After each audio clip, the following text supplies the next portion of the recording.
Hello अस्सलाम वालेकुम जी नाजरीन, मैं हूं मुंशी मोहम्मद नौमान पाशा टीवी से दोबारा आपको खुशामदीद कहता हूं। सबसे पहले मैं अपने व्यूवर्स को ये खुशखबरी सुनाना चाहता हूं कि मेरा चैनल पाशा टीवी यूट्यूब ने दोबारा बहाल कर दिया है और इसी खुशी में मैंने सोचा मैं अपने व्यूवर्स को थोड़े से मूंजी के रेट भी दे दूं और एक छोटी सी वीडियो बनाकर आपकी खिदमत में पेश कर रहा हूं। ये हम देख लें, अज़राबाद ट्रेडर्स चौधरी अदर चट्ठा की दुकान के सामने खड़े हैं। ये आपको मूंजी दिखा रहा हूँ।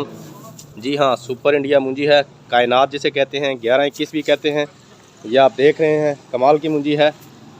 तो चूँकि सीज़न तो अब ऑफ हो चुका है, ख़त्म हो चुका है, गंदम की बिजाई मुकम्मल हो चुकी है।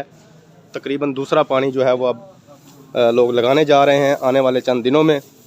इंडिया मूंजी की बात की जाए तो तकरीबन इस वक्त भी 2700-2800 रुपया फ़ी मन इसका रेट चल रहा है। अगर किसी भाई के पास मूंजी हो तो वो अदर चट्ठा साहब से रब्ता करके इन्हें मूंजी फ़रोख्त कर सकता है। तो अब बात करते हैं सुपरी मूंजी की। तो 1550 रुपये से लेकर 1600 रुपये तक सुपरी मूंजी का इस वक्त का रेट है। 86 मूंजी भी तकरीबन 1600 रुपया फ़ी मन पे इस वक्त फ़रोख्त हो रही है। बासमती जो है वो 2300 से लेकर 2500 रुपया फ़ी मन तक फ़रोख्त हो रही है। तो जहां मैंने आपको इस वक्त मूंजी के रेट बताए हैं, अगर बात की जाए चनाब मूंजी वगैरह की तो ये तकरीबन अब ख़त्म हो चुकी हैं, ना कोई सौदा हुआ है, तो इसलिए इनका रेट मैं बताने से अभी कासिर हूँ। अगर चावलों की परचून लेवल की बात की जाए तो चावलों का जो तोड़ा है सुपर बासमती के चावलों का परचून लेवल पर जो है वो इस वक्त 6000 रुपये से लेकर 6500 रुपये का तोड़ा जो है वो सेल हो रहा है। ये मैं आपको अंदर दुकान का माहौल भी दिखा रहा हूँ।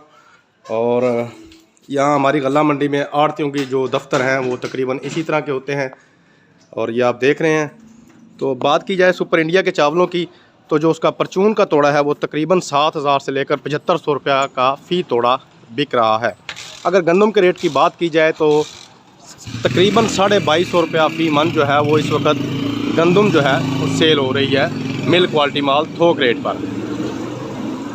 तो इसके साथ ही इजाज़त दीजिए, इंशाअल्लाह आइंदा फिर कोई ना कोई इंफॉर्मेटिव वीडियो लेकर आपकी खिदमत में दोबारा हाज़िर होऊंगा। तब तक के लिए फ़ी अमानिल्लाह।